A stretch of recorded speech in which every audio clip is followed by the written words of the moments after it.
सम्मानित राष्ट्रवादी साथियों, मैं श्रीनिवास राष्ट्रवादी आज देश के समक्ष जल्दी ही एक ऐसा मुद्दा आने वाला है जिस पर आंदोलन और जन आंदोलन हो सकता है। वह मुद्दा है वक्फ बोर्ड को समाप्त करने या उसके अधिकारों को सीमित करने की वकालत वर्तमान सरकार करने जा रही है। इस प्रकार की सुगबुगाहट हो रही है और जब इस मुद्दे के ऊपर सुगबुगाहट शुरू हो रही है तो हमारा यह दायित्व बनता है, चूँकि मेरा दायित्व एक संगठन के प्रमुख कार्यकर्ता का है, एक सामाजिक एक राष्ट्र सेवी संगठन के कार्यकर्ता होने के नाते मेरा मानना है कि इस मुद्दे पर हमें अपने संगठन के साथियों, अपने जनसंख्या नियंत्रण आंदोलन संघर्ष समिति के सभी सदस्य संगठनों, उनके प्रमुखों, उनके संगठन के सभी कार्यकर्ता बंधुओं तक, चूँकि अब हम सब 11, 12, 13 संस्थाएं अब हो गई। सनातन ब्रह्म फाउंडेशन गोमती नगर के कुमार अशोक पांडे जी के नेतृत्व में वह संस्था है। वह एक अच्छे समाज सेवी हैं, बहुत अच्छे चिंतक और विचारक हैं और महत्वपूर्ण दायित्वों का भी वह निर्वहन कर चुके हैं, आज भी कर रहे हैं। इसी तरह से भारतीय सर्व समाज विकास महासभा जो नीलमथा के श्रीमान प्रकाश सिंह बिष्ट जी के नेतृत्व में संचालित हो रहा है और इसी तरह से पूर्व सैनिक कल्याण संस्थान जिसके प्रमुख हैं DN भट्ट जी, यह सब लोग भी अब अपने जनसंख्या नियंत्रण आंदोलन संघर्ष समिति के सदस्य बन चुके हैं। मैं इन सभी लोगों का अभिनंदन और स्वागत करता हूं, लेकिन हम इस नाते सभी साथियों से विनम्रता के साथ अनुरोध करना चाहते हैं कि हमारी इस टूटी फूटी अल्प ज्ञान जो कुछ भी हमारे पास है, मेरे मन मस्तिष्क से निकल रहा है, छोटा हूँ, नहीं उतना ज्ञान है, लेकिन फिर भी एक बार हमें सुनने की कृपा करिएगा।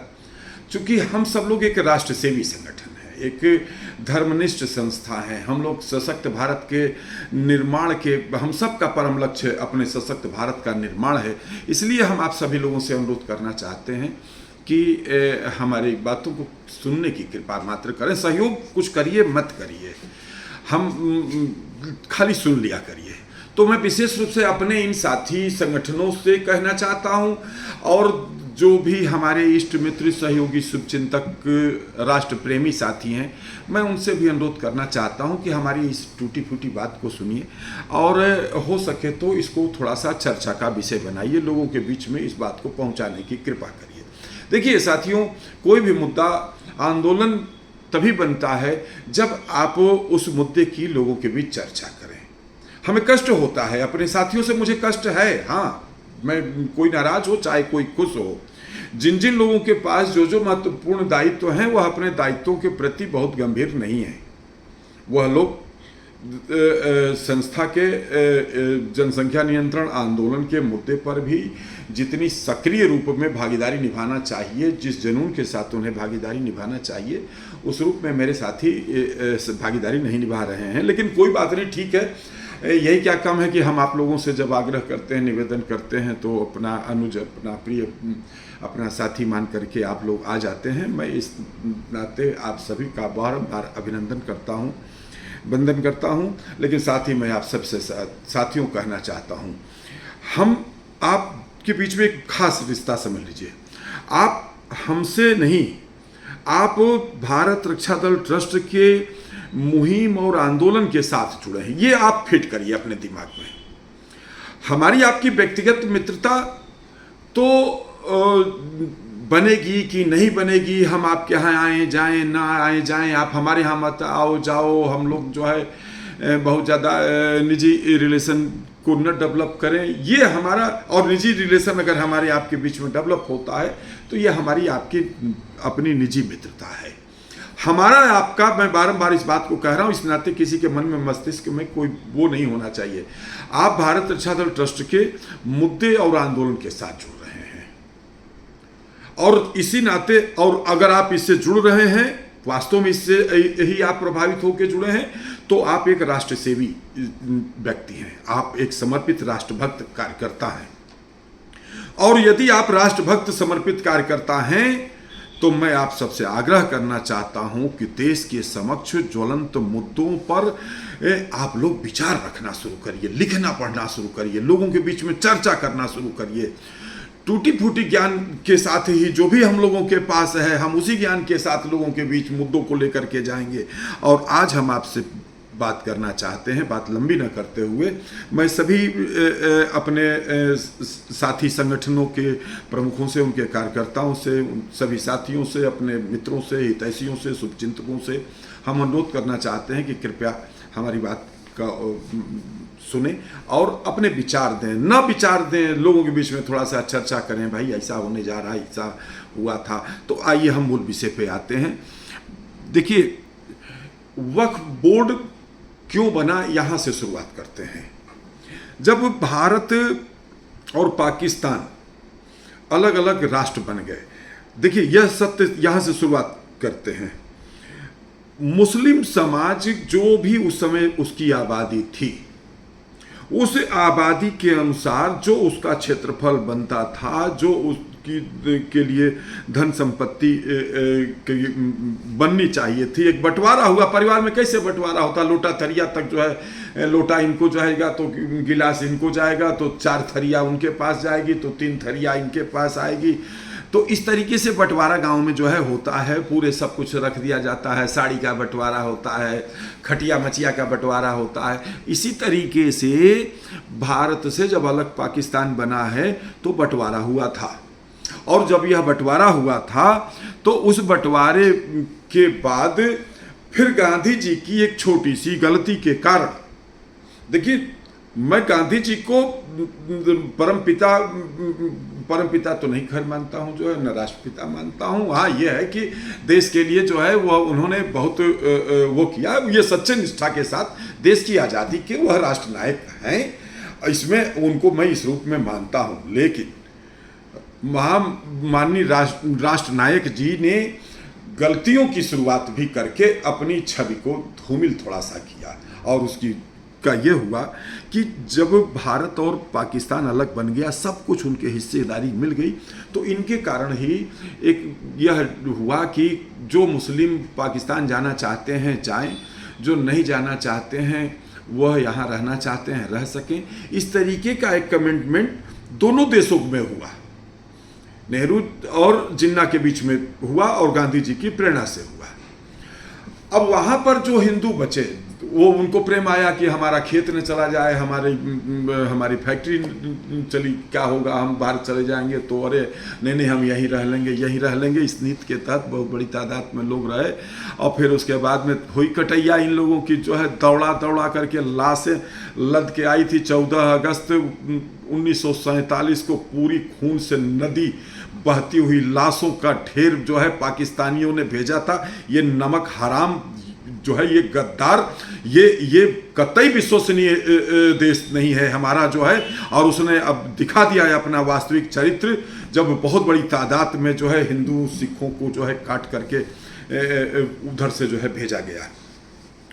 लेकिन अब इधर से भी कुछ लोग गए, बाद में क्रिया की प्रतिक्रिया भी हुई, लेकिन उधर 90% जो है वो हुआ, कत्लेआम हो गया। इधर से 10% हुआ।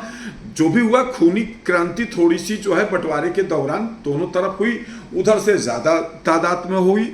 तो अब जो लोग इधर से चले गए और उधर से जो लोग जो है आए, तो जो लोग इधर से पाकिस्तान चले गए थे, उनके जो धन संपत्ति कह लीजिए, घर द्वार कह लीजिए, मस्जिद वगैरह कह लीजिए, तो जो उधर से लोग आए हैं, तो शुरुआत में इन्हीं लोगों के घरों में जो लोग छोड़ के चले गए थे और मस्जिदों में इन सभी लोगों को जो है ठहराया गया। तो ये सब लोगों के जो है बाद में, अब देखिए इसमें गांधी जी की एक और गलती, मैं थोड़ी सी बात कह करके आगे बढ़ूंगा इस मुद्दे के ऊपर, सुनिएगा जरूर मित्रों, समय ज्यादा लग रहा है भले ही।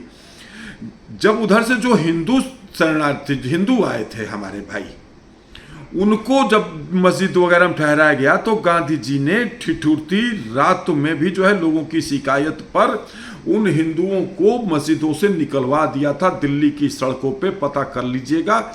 और ठिठुरती रातों में छोटे छोटे बच्चों को लेकर के किस तरीके से लोगों ने जिंदगी झेली थी जो है, यह बात भी मैं जोड़ते हुए कहना चाहता हूं। महात्मा गांधी जी कट्टर मुस्लिम प्रेमी व्यक्ति थे।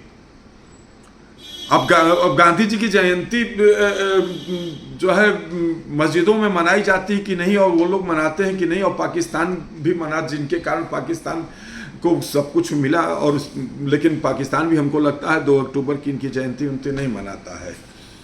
तो गांधी जी ने निकलवाया, और बाद में जो है अब इन संपत्तियों का जब विवाद धीरे धीरे आने लगा, ये फलाने का घर था तो इनको कैसे मिल जाए, तो ये हो, तो गांधी जी के सुझाव पर ही जो है, गांधी जी की प्रेरणा से आगे चल करके जवाहरलाल नेहरू जी ने, गांधी जी तो नहीं रहे लेकिन प्रेरक जो है गांधी जी रहे, इस पे चर्चा की शुरुआत गांधी जी करा दिए किए थे।